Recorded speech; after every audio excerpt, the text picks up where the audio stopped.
মানব সভ্যতার ইতিহাস যেমন প্রাচীন, তেমন প্রাচীন সংখ্যার ইতিহাস। যীশুখ্রিস্টের জন্মের প্রায় 2000 বছর পূর্বেই সংখ্যাভিত্তিক গণিতের সৃষ্টি। এরপর নানা জাতি ও সভ্যতার হাত ঘুরে একটি সার্বজনীন রূপ ধারণ করেছে সংখ্যা ও সংখ্যারীতি। ঊনবিংশ শতাব্দীতে ইউরোপীয় গণিতবিদগণ বাস্তব সংখ্যাকে প্রণালীবদ্ধ করে, যা সুস্পষ্ট ধারণা আমাদের প্রত্যেকেরই থাকা দরকার। যে কারণে আজকের আলোচনার বিষয় বেছে নিয়েছি বাস্তব সংখ্যা। হ্যাঁ শিক্ষার্থীরা, আজ আমি তোমাদের সাথে নবম দশম শ্রেণীর গণিত বইয়ের প্রথম অধ্যায় বাস্তব সংখ্যার কিছু প্রাথমিক আলোচনা করব এবং √5 একটি অমূলদ সংখ্যা তা প্রমাণ করব। তাহলে চলো শিক্ষার্থীরা, আমরা মূল পড়ায় চলে যাই। আজ তাহলে কি শিখব? বাস্তব সংখ্যা থেকে আমাদের প্রথমেই জানতে হবে স্বাভাবিক সংখ্যা, তারপর পূর্ণ সংখ্যা, ভগ্নাংশ সংখ্যা, মূলদ সংখ্যা, অমূলদ সংখ্যা, মৌলিক সংখ্যা এবং সর্বশেষ আসলে আমরা প্রমাণ করব √5 একটি অমূলদ সংখ্যা। তো প্রথমে জানি স্বাভাবিক সংখ্যা কি। স্বাভাবিক সংখ্যাকে আমরা ইংরেজিতে ন্যাচারাল নাম্বার বলতে পারি। 1, 2, 3, 4 থেকে শুরু করে অসীম পর্যন্ত যেসব সংখ্যা, তাদেরকে আমরা স্বাভাবিক সংখ্যা বলবো। অর্থাৎ ধনাত্মক যে পূর্ণ সংখ্যা, সেই সংখ্যাগুলোকে আমরা স্বাভাবিক সংখ্যা বলতে পারি। অর্থাৎ 1 থেকে অসীম পর্যন্ত যে সংখ্যাগুলো, তাদেরকে আমরা কি বলবো? স্বাভাবিক সংখ্যা বলবো, যাদেরকে কি দ্বারা প্রকাশ করা হবে? n দ্বারা প্রকাশ করবে। অর্থাৎ n = 1, 2, 3... অসীম পর্যন্ত সংখ্যা। এবার চলি পূর্ণ সংখ্যায়। পূর্ণ সংখ্যা কি? আসলে শূন্য সহ সকল ধনাত্মক সংখ্যা এবং সকল ঋণাত্মক সংখ্যাকে বলা হয় পূর্ণ সংখ্যা। তাহলে স্বাভাবিক সংখ্যার মধ্যে কিন্তু শূন্য ছিল না, তাহলে পূর্ণ সংখ্যা কি চলে আসলো? শূন্য সহ যত ঋণাত্মক সংখ্যা রয়েছে এবং যত ধনাত্মক সংখ্যা রয়েছে, সকল সংখ্যাকে আমরা কি বলবো? পূর্ণ সংখ্যা বলবো, যাকে আমরা প্রকাশ করি z দ্বারা। z এর মান হচ্ছে -∞ থেকে শুরু করে +∞ পর্যন্ত। এবার আসি ভগ্নাংশ সংখ্যায়।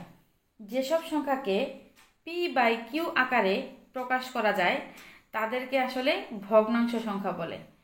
শুধু p/q আকারে প্রকাশ করলেই হবে না, শর্ত থাকতে হবে q এর মান 0 হতে পারবে না এবং q এর মান 1 হতে পারবে না। সেই ক্ষেত্রে p/q আকারে প্রকাশ করলে সেটি হবে ভগ্নাংশ সংখ্যা।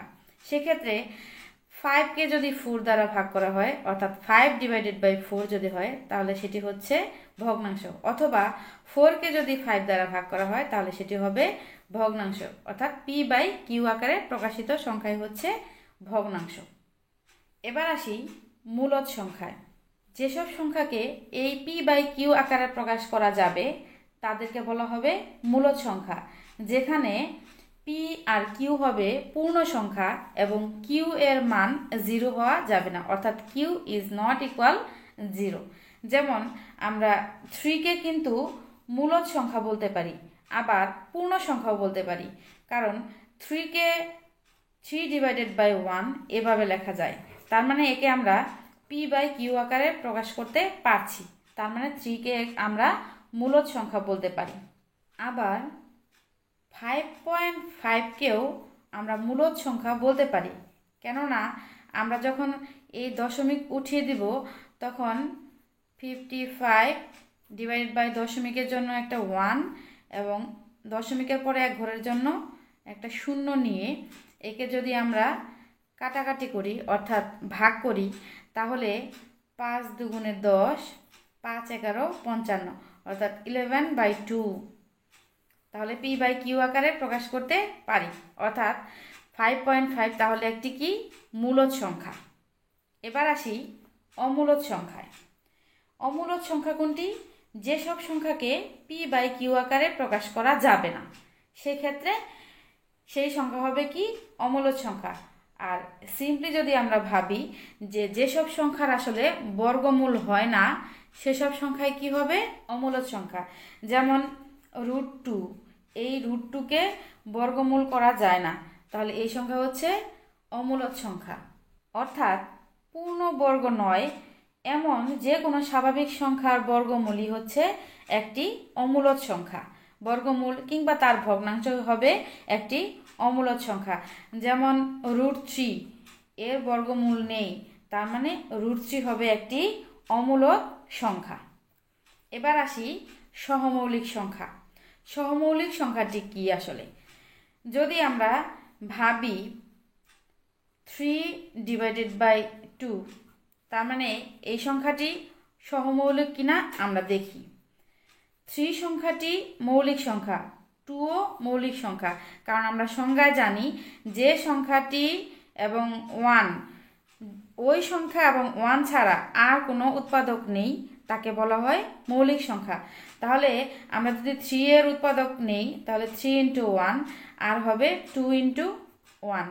আমরা আসলে 1 ব্যতীত 1 সংখ্যায় যদি গণনায় না এনে যদি দেখি যে এই ভগ্নাংশের লব এবং হরের কোনো সাধারণ উৎপাদক নেই, তাহলে সেই সংখ্যাই হবে পরস্পর সহমৌলিক সংখ্যা। যেমন এখানে যদি আমরা 8 এবং এখানে যদি আমরা 3 নেই তাহলে কি হবে? 8 এর সাধারণভাবে যে গুণনীয়ক থাকে তার সাথে আসলে 3 এর কোনো গুণনীয়কের মিল নেই। যেমন 8কে যদি আমরা ভাঙি তাহলে 2 × 2 × 2, আর 3কে যদি করি তাহলে 3 × 1। তার মানে এক্ষেত্রেও আমাদের কোনো সাধারণ উৎপাদক নেই। তাহলে আমরা এই 8/3 এটিকে আমরা কি বলবো? পরস্পর সহমৌলিক সংখ্যা বলবো। অর্থাৎ যেখানে যে ভগ্নাংশের মধ্যে লব এবং হরের কোনো সাধারণ গুণনীয়ক থাকে না, তখন সেই ভগ্নাংশের সংখ্যাদ্বয়কেই বলবো আমরা পরস্পর সহমৌলিক সংখ্যা। তাহলে আমরা মূলদ সংখ্যা, অমূলদ সংখ্যা, পরস্পর সহমৌলিক সংখ্যা চিনে ফেললাম। এখন তাহলে প্রমাণে চলে যাই। √5 একটি অমূলদ সংখ্যা। তোমাদের বইতে দেওয়া আছে √2 একটি অমূলদ সংখ্যা। আসলে √5, √2, √3, √7 একই পদ্ধতিতেই প্রমাণ করতে হয় এরা যে অমূলদ সংখ্যা। তো তোমাদের বইতে √2 দেওয়া আছে, তাই আমি √5 করে দিচ্ছি। তোমরা √3 এবং √7 নিজেরা করে ফেলবে সেই আলোকে। তো আমরা যদি √5 একটি অমূলদ সংখ্যা প্রমাণ করতে যাই তাহলে আগে ধরে নিতে হবে আসলে এটি পূর্ণ সংখ্যা নাকি মূলদ সংখ্যা। যদি পূর্ণ সংখ্যা না হয় তাহলে আমরা ভেবে নেব সংখ্যাটি একটি মূলদ সংখ্যা। তারপর যদি মূলদ সংখ্যাও না হয় সেক্ষেত্রে পরবর্তীতে আমরা প্রমাণ করতে পারবো আসলে এই সংখ্যাটি একটি অমূলদ সংখ্যা। তাহলে সেক্ষেত্রে আমরা প্রমাণের ক্ষেত্রে প্রথমেই যদি আমরা এভাবে ধরে নেই 5 এর চেয়ে ছোট সংখ্যা ধরে নিব যাকে বর্গমূল করা যায়। যেমন 5 এর চেয়ে ছোট সংখ্যা হচ্ছে 4, যাকে বর্গমূল করা যায়।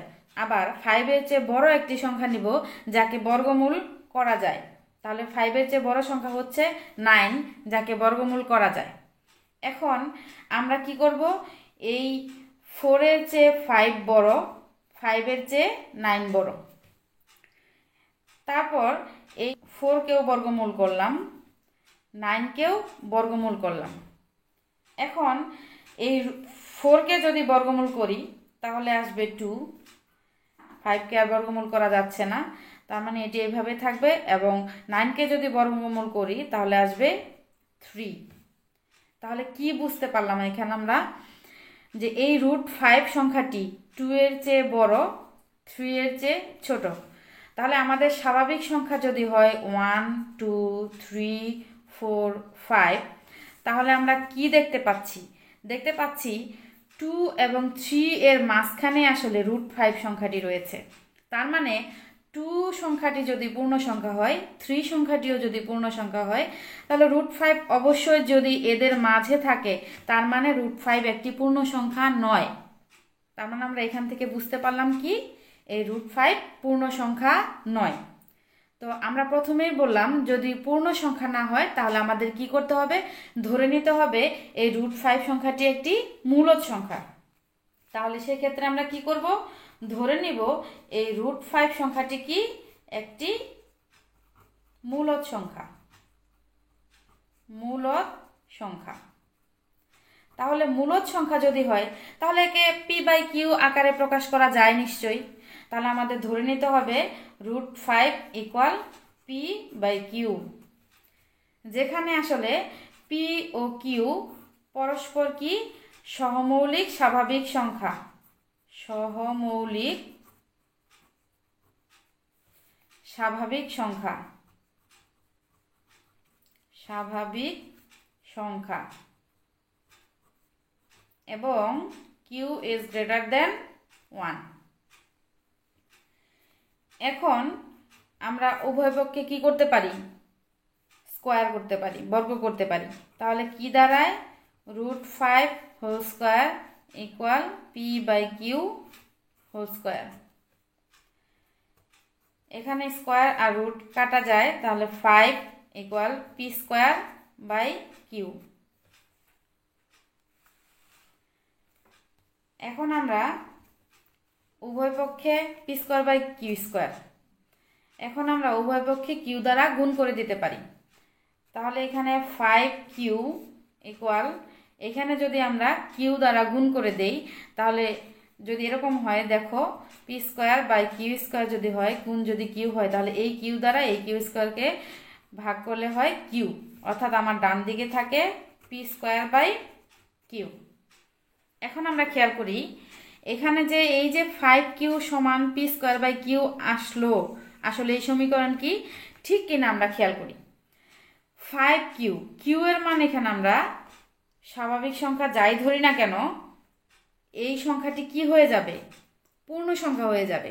অর্থাৎ কিউ এর যে কোনো মানের জন্য এই অংশটি কি হয়ে যাবে? পূর্ণ সংখ্যা হয়ে যাবে। কিন্তু যদি আমরা এখানে পি এর মান কিউ এর মান যে সংখ্যায় ধরি না কেন, এখানে কিন্তু পূর্ণ সংখ্যা হবে না। যেমন আমরা যদি পি এর মান 5 ধরি, অর্থাৎ 5 মানে 5 স্কোয়ার ডিভাইডেড বাই কিউ এর মান যদি সাপোজ 2 ধরি, তাহলে সেক্ষেত্রে কি হবে? সেক্ষেত্রে হবে 5 স্কোয়ার মানে 25 আর এখানে 2, অর্থাৎ এটি অবশ্যই পূর্ণ সংখ্যা নয়, এটি একটি ভগ্নাংশ সংখ্যা। তার মানে একটি পূর্ণ সংখ্যা আর একটি ভগ্নাংশ সংখ্যা কি কখনো এক হতে পারে? না, পারে না। তাহলে সেক্ষেত্রে কি হবে? এখানে পূর্ণ সংখ্যা আর এখানে ভগ্নাংশ সংখ্যা সমান হতে পারে না। তার মানে এখানে আমরা স্পষ্টতই দেখতে পাচ্ছি 5q হচ্ছে একটি পূর্ণ সংখ্যা আর পি স্কোয়ার বাই কিউ হচ্ছে একটি ভগ্নাংশ সংখ্যা।